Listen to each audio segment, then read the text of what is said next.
ഏറെ ആശ്വാസം നൽകുന്ന വാർത്തയാണ് കഴിഞ്ഞ ദിവസം എത്തിയത്. പശ്ചിമേഷ്യയിലെ യുദ്ധം താൽക്കാലികമായെങ്കിലും നിർത്തിവെച്ചേക്കാം. UN രക്ഷാസമിതിയിൽ കഴിഞ്ഞ ദിവസം പാസ്സായ വെടിനിർത്തൽ പ്രമേയമാണ് മേഖലയിൽ സമാധാനമെത്തുമെന്ന പ്രതീക്ഷ നൽകുന്നത്. 5.5 മാസമായി തുടരുന്ന രക്തച്ചൊരിച്ചിലിന് അവസാനമുണ്ടാകാൻ ഈ തീരുമാനത്തിന് കഴിയുമെങ്കിൽ ഈ വർഷത്തെ ഏറ്റവും ശുഭവാർത്തയായി അത് മാറും. രക്ഷാസമിതി യോഗത്തിൽ വോട്ടെടുപ്പിൽ നിന്ന് അമേരിക്ക വിട്ടുനിന്നു. ബാക്കി 14 അംഗങ്ങളും പ്രമേയത്തെ അനുകൂലിച്ചു. വിശുദ്ധ മാസത്തിലെ രക്തച്ചൊരിച്ചിൽ അവസാനിപ്പിക്കണം, 150ഓളം ബന്ദികളെ കസ്റ്റഡിയിൽ സൂക്ഷിച്ച് വിലപേശുന്ന ഹമാസിൻ്റെ നിലപാട് മാറ്റണം, ഇതൊക്കെയാണ് പ്രമേയം ആവശ്യപ്പെടുന്നത്. ഈ താൽക്കാലിക വെടിനിർത്തൽ സ്ഥിരമായ ഒരു വെടിനിർത്തലിലേക്ക് മാറണമെന്ന ആശയമാണ് രക്ഷാസമിതി മുന്നോട്ട് വയ്ക്കുന്നത്. ഏകദേശം 1 ലക്ഷത്തോളം പേരുടെ ജീവൻ അപഹരിക്കുകയും കുറഞ്ഞത് 30,000 പേരെയെങ്കിലും അംഗഭംഗം വരുത്തുകയും ചെയ്ത ഈ കൊടും യുദ്ധത്തെ തുടക്കത്തിൽ തന്നെ തടയാൻ രക്ഷാസമിതിക്ക് ആയില്ല എന്ന യാഥാർത്ഥ്യം നിലനിൽക്കുന്നുണ്ട്. ഏറ്റവും ഒടുവിൽ പരമാവധി ആൾനാശം ഉണ്ടായ ശേഷം വെടിനിർത്തൽ എന്ന ആശയവുമായി രക്ഷാസമിതി രംഗത്ത് വന്നത് തികച്ചും പരിഹാസ്യമാണ്. എങ്കിലും വൈകി വന്ന ഈ വിവേകത്തെ അംഗീകരിക്കാതെ നിവൃത്തിയില്ല. എന്നാൽ ഇപ്പോഴത്തെ വെടിനിർത്തൽ ഹമാസ് ഒരവസരമായി കണ്ട് വീണ്ടും ആയുധ സൈനിക ശേഖരം നടത്തുമെന്ന ആശങ്ക ഇസ്രായേൽ പരസ്യമായി തന്നെ പങ്കുവയ്ക്കുന്നുണ്ട്.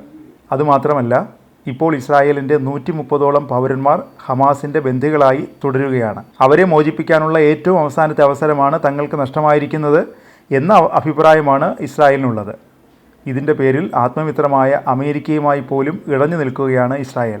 ഏതാണ്ട് വിജയത്തിലേക്ക് അടുത്ത ഒരു ഓപ്പറേഷൻ പരാജയപ്പെടുത്താൻ രക്ഷാസമിതി മുന്നിട്ടിറങ്ങുന്നു എന്ന അഭിപ്രായ പ്രകടനം ഇസ്രായേലിൻ്റെ ഭാഗത്തു നിന്ന് വന്നു കഴിഞ്ഞു. അതേസമയം ഹമാസ് ഉൾപ്പെടെയുള്ള സംഘടനകൾക്കും അവരുടെ പക്ഷത്തുനിന്ന് ചിന്തിക്കുന്ന അറബ് രാജ്യങ്ങൾക്കും ഈ വെടിനിർത്തൽ ആശ്വാസം നൽകുന്നു. എങ്കിലും വീണ്ടും യുദ്ധത്തിന് തയ്യാറാണെന്ന മട്ടിലുള്ള പ്രസ്താവനകളാണ് പരസ്യമായി പ്രകടിപ്പിക്കുന്നത്. ഇത്തരത്തിൽ സംഘർഷ സാഹചര്യങ്ങൾ നിലനിൽക്കുമ്പോൾ താൽക്കാലിക വെടിനിർത്തൽ കൊണ്ട് പശ്ചിമേഷ്യയിൽ ശാശ്വത സമാധാനം കൊണ്ടുവരാമെന്ന നിലപാട് എത്ര കണ്ട് വിജയിക്കും എന്ന് പറയാനാവില്ല. വംശീയവും മതപരവും പ്രാദേശികവുമായ പ്രശ്നങ്ങളടക്കം നിരവധി വിഷയങ്ങൾക്കുമേൽ കെട്ടിപ്പൊക്കിയിട്ടുള്ളതാണ് എപ്പോഴും പശ്ചിമേഷ്യയിലെ സമാധാനം.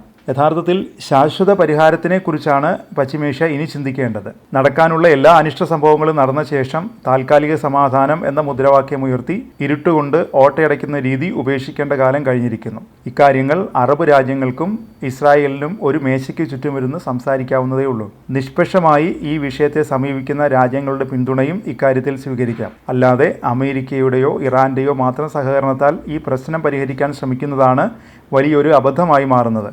ഏകദേശം 10 ലക്ഷം ജനം അഭയാർത്ഥികളായി കഴിയുന്ന റഫയിലേക്ക് 2 ദിവസത്തിനുള്ളിൽ ഇസ്രായേൽ കരസേന ഇരച്ചെത്തും എന്ന വാർത്ത ലോകത്തെ ഒന്നടങ്കം നടുക്കിയിരുന്നു. വെടിനിർത്തൽ അംഗീകരിച്ചാൽ തൽക്കാലം അത്തരം ഒരു കൂട്ടക്കുരുതി ഒഴിവാക്കാൻ സാധിക്കും എന്നത് മാത്രമാണ് ഈ പ്രമേയം കൊണ്ടുണ്ടാകുന്ന ഗുണം.